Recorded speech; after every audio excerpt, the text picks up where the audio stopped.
Hello everyone, ಇದು ನನ್ನ first vlog. ನಾನು ಇವತ್ತು ಜಗನ್ನಾಥ ರಥೋತ್ಸವಕ್ಕೆ ಹೊರಟಿದ್ದೆ. ಮಳೆ ಬಂದು ಫುಲ್ಲು ಗಾಡಿ ಸೈಡಿಗೆ ಹಾಕ್ಬಿಟ್ಟಿದ್ನಪ್ಪ.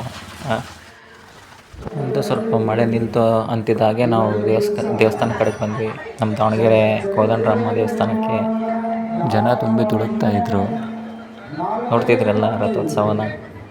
ಆ ರಥ ಇನ್ನೂ ಹೊರಟಿಲ್ಲ, ಇನ್ನು ಮೇಲೆ ಹೊರಡುತ್ತಂತೆ. ಸೊ ವೆಯ್ಟ್ ಮಾಡ್ತಾಯಿದ್ದೀನಿ ನಾನು ರಥ ಇಳಿಯೋದಕ್ಕೆ.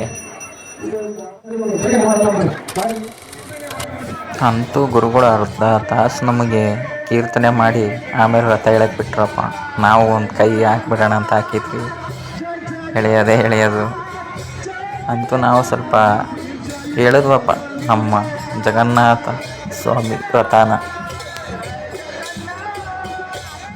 ಇನ್ನೇನು ರಥ ಎಳೆದು ಮುಗಿಸ್ಕೊಂಡು ಶಾಪ್ ಕಡೆ ಹೊರಟಿದ್ನಪ್ಪ. ಹೊರಡೋಣ ಅಂತ ನಿಂತಿದ್ದೆ. ನನ್ನ ಫ್ರೆಂಡ್ ಬೇರೆ ಸಿಕ್ಕಿದ್ದ, ಅವನ ಜೊತೆ ಮಾತಾಡ್ತಾ ನಿಂತಿದ್ದೆ. ಅಬ್ಬ ಇನ್ನೂ ಮುಗ್ದಿಲ್ಲ. ನಾವೇನೋ ಹೊಂಡಾ ಸರ್ಕಲ್ವರೆಗೂ ಹೇಳಿದ್ವಿ, ಅದರಲ್ಲೂ ಕರೀತಿದ್ದಾರೆ ನೋಡಿ. ನಾವು ಅದರಲ್ಲಿ ಹೇಳಿದ್ದು.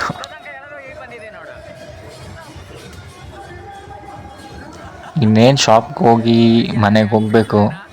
ನೋಡಿ ನನ್ನ ಗಾಡೀಲೇನೋ ಸೌಂಡ್ ಬಂತು. ಸೊ ನನ್ನ ಫ್ರೆಂಡ್ ಅಂಗಡಿ, ಪರಿಚಯ ಇರೋರ ಅಂಗಡಿ ಹೋದೆ. ತೋರಿಸ್ತಾ ಇದ್ದೀನಿ ಸೈಲೆನ್ಸರ್ದು ಬೆಂಡ್ ಪೈಪು ಮತ್ತು ಸೈಲೆನ್ಸರ್ ಹೊಸ್ದಾಗಿ ಹಾಕ್ಸಿದ್ದೆ. ಅದ್ರದ್ದು ನಟ್ ಲೂಸ್ ಆಗಿತ್ತು. ಟೈಟ್ ಮಾಡಿಸ್ತಾ ಕೂತಿದ್ದೆ ನೋಡಿ. ಸಲ್ಮಾನ್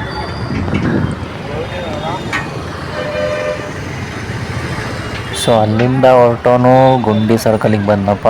ಇನ್ನೂ ರಥೋತ್ಸವ ಆಗ್ತಿತ್ತು. ಸೊ ಇನ್ನೂ ಬಂದಿಲ್ವಲ್ಲ ಅಂತ ನೋಡ್ತಿದ್ದೆ.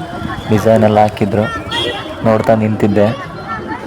ಸೊ ನೋಡಿದ್ದೆಲ್ಲ ಆಯಿತು, ನೀವು ನೋಡ್ಕೊಂಬಿಡಿ. ಸೊ ಅಲ್ಲಿಂದ ನೆಕ್ಸ್ಟು